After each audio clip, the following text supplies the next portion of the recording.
ভোর ৫:৪৫। ঢাকার আকাশে জমেছে ঘন মেঘ। নীরব আকাশ যেন আজ অপেক্ষা করছে এক অনুচ্চারিত কান্নার, একটি অসমাপ্ত কথার। এই গল্প একজন সন্তানের, একজন মায়ের, আর একটি শেষ ফোন কলের, যেটা হয়তো ছিল ভাগ্য লিখে দেওয়ার আগে শেষ সুযোগ। মেহরাব ২৮ বছর বয়সী এক যুবক। ৩ বছর আগে দেশ ছেড়েছিলেন স্বপ্ন নিয়ে, অহংকার নিয়ে। সিঙ্গাপুরের ব্যস্ত জীবন, চাকরির প্রেসার, নতুন বন্ধু, নতুন জগৎ। তাতে কোথাও জায়গা হয়নি তার বৃদ্ধ মায়ের জন্য। ৩ বছর, একটাও ফোন নয়, আম্মু কেমন আছো বলা হয়নি। আর সেই মা প্রতিদিন জানালার ধারে বসে থাকতেন, মুঠোফোনের দিকে তাকিয়ে একটি কলের অপেক্ষায়। আজ BD ২০২ ফ্লাইটে মেহরাব দেশে ফিরছেন। তবে মা জানেন না, সে ভেবেছিল চমকে দেবে, কিন্তু ভাগ্য যেন তাকে চমক দিতেই অপেক্ষায় ছিল। বিমান আকাশে উঠতেই প্রবল ঝড় শুরু হয়। হঠাৎ ঘোষণা শোনা যায়, আমরা একটি ভয়াবহ ঝড়ে প্রবেশ করেছি, সবাই অনুগ্রহ করে সিট বেল্ট বেঁধে নিন। যাত্রীরা চমকে ওঠে, শিশুরা কাঁদে, আর মেহরাব একবার তাকায় জানালায়। তারপর ধীরে ধীরে ফোনটা হাতে নেয়। মেহরাবের বুক কাঁপছে। ৩ বছর যে নম্বরটিকে অবহেলা করেছে, আজ সেই নম্বরে কল দিতে হাত কাঁপে তার। ফোনটা বাজে ১, ২, ৩।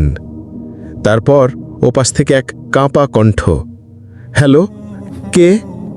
এই প্রশ্নে কেঁপে ওঠে মেহরাবের ভেতরটা। তবে আজ সে থামেনি, আজ সে নিজেকে ভাঙতে দিয়েছে।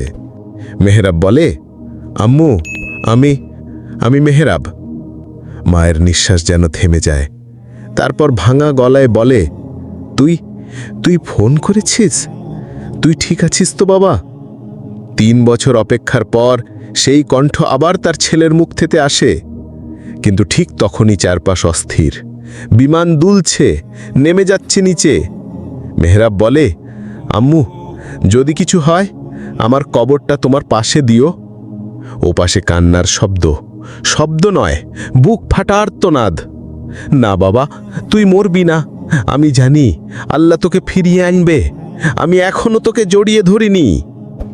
এমন এক মুহূর্ত যেখানে শব্দ থেমে যায়, শুধু সম্পর্কগুলো মুখ খুলে চিৎকার করে ওঠে। বিমান নদীর উপর দিয়ে নিচে নামছে। একটা শেষ ঝাঁকুনিতে সব অন্ধকার হয়ে যায়। ৩ দিন পর একটি হাসপাতালের বিছানায় চোখ খুলে মেহরাব দেখে হলুদ আলো, একটা চেয়ার, আর তার পাশে দাঁড়িয়ে আছে একজন মানুষ, তার মা, যে ৩ রাত ঘুমননি, শুধু একটাই প্রার্থনা করেছেন, আল্লাহ আমার ছেলেটাকে ফিরিয়ে দাও। মা মুচকি হেসে বলে, তুই তো বলেছিলি তোর কবরটা আমার পাশে দিও, কিন্তু দেখ আমি তোকে আবার ফিরে পেয়েছি। জীবনে কখনো কখনো একটা ফোন কল, শুধু কথা নয়, তা হয়ে ওঠে ক্ষমা, ভালোবাসা, এমনকি জীবন রক্ষার হাতিয়ার।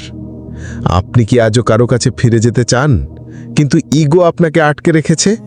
তাহলে এখনই একটা ফোন দিন, কারণ আপনি জানেন না আপনার পরের ফোনটাই হতে পারে শেষ ফোন কল।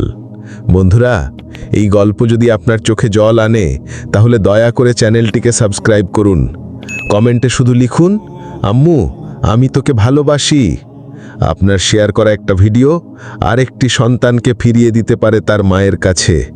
এই তো জীবনের আসল গল্প, ভালোবাসা এবং একটা মাত্র শেষ ফোন কল।